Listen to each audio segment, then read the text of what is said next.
हाय, hello, नमस्कार. माझ्या YouTube चॅनलवरती आपल्या सगळ्यांचं मी पुन्हा एकदा मनापासून स्वागत करते. माझ्याकडून तुम्हा सर्वांना गुढीपाडव्याच्या खूप खूप शुभेच्छा. तुम्हाला माहिती आहे का, की गुढीपाडवा आपण का साजरा करतो? आजच्या या व्हिडिओमध्ये आपण हेच जाणून घेणार आहोत, की गुढीपाडवा आपण का साजरा करतो? यामागे कोणत्या पौराणिक कथा आहेत? गुढीला विजयाचं, स्वाभिमानाचं आणि नवचैतन्याचं प्रतीक का बरं मानलं जातं? आणि आपले सनातन संस्कृतीमध्ये कोणत्याही हिंदू सणामागे आपल्या पूर्वजांचा एक वैज्ञानिक दृष्टिकोन होता. गुढीपाडव्यामागचा आपल्या पूर्वजांचा दृष्टिकोन काय होता? त्यामागचं शास्त्र काय होतं? हे देखील आपण या व्हिडिओमध्ये जाणून घेऊया.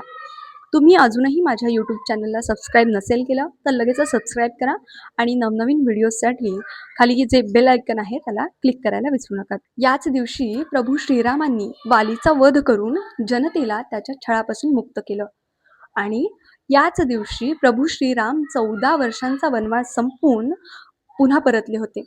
तेव्हा अधर्मावर धर्माचा विजय मिळवून श्रीराम जेव्हा परतले तेव्हा प्रजेमध्ये दारोदारी श्रीरामांच्या स्वागतासाठी सर्वांनी गुढ्या उभारल्या आणि म्हणूनच गुढीला विजयाचं प्रतीक मानलं जातं. छत्रपती शिवाजी महाराजांनी हिंदवी स्वराज्याची स्थापना केली.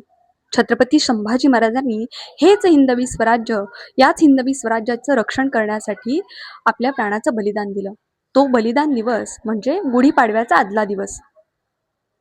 प्राण सोडला धर्मासाठी, धर्म सोडला नाही. म्हणून धर्मरक्षक संभाजी महाराजांचा स्वाभिमान टिकवण्यासाठी गुढीसोबतच एक भगवा ध्वज सुद्धा फडकावला जातो आणि म्हणूनच गुढीला स्वाभिमानाचं प्रतीक सुद्धा म्हटलं जातं.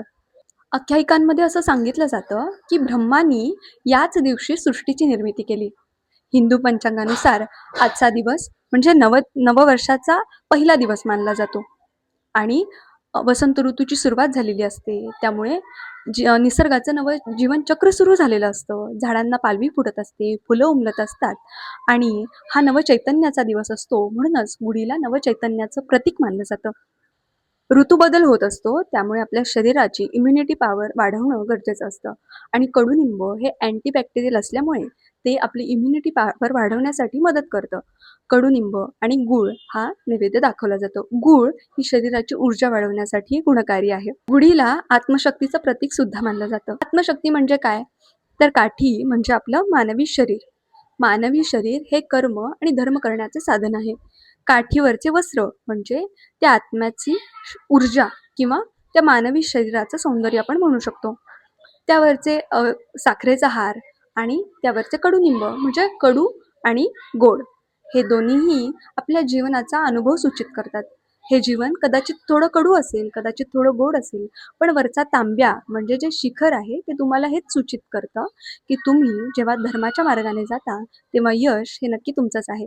तुम्हाला माझे व्हिडिओज आवडत असतील तर तुम्ही माझ्या यूट्यूब चॅनलला सबस्क्राईब करा. तुम्हाला माझे विषय आवडत असतील, माझा हा व्हिडिओ आवडला असेल तर मला जरूर सांगा आणि तुम्हाला असेच नवनवीन व्हिडिओज पाहायचे असतील तर माझ्या या यूट्यूब चॅनलला सबस्क्राईब करा आणि शेअर करायला विसरू नका.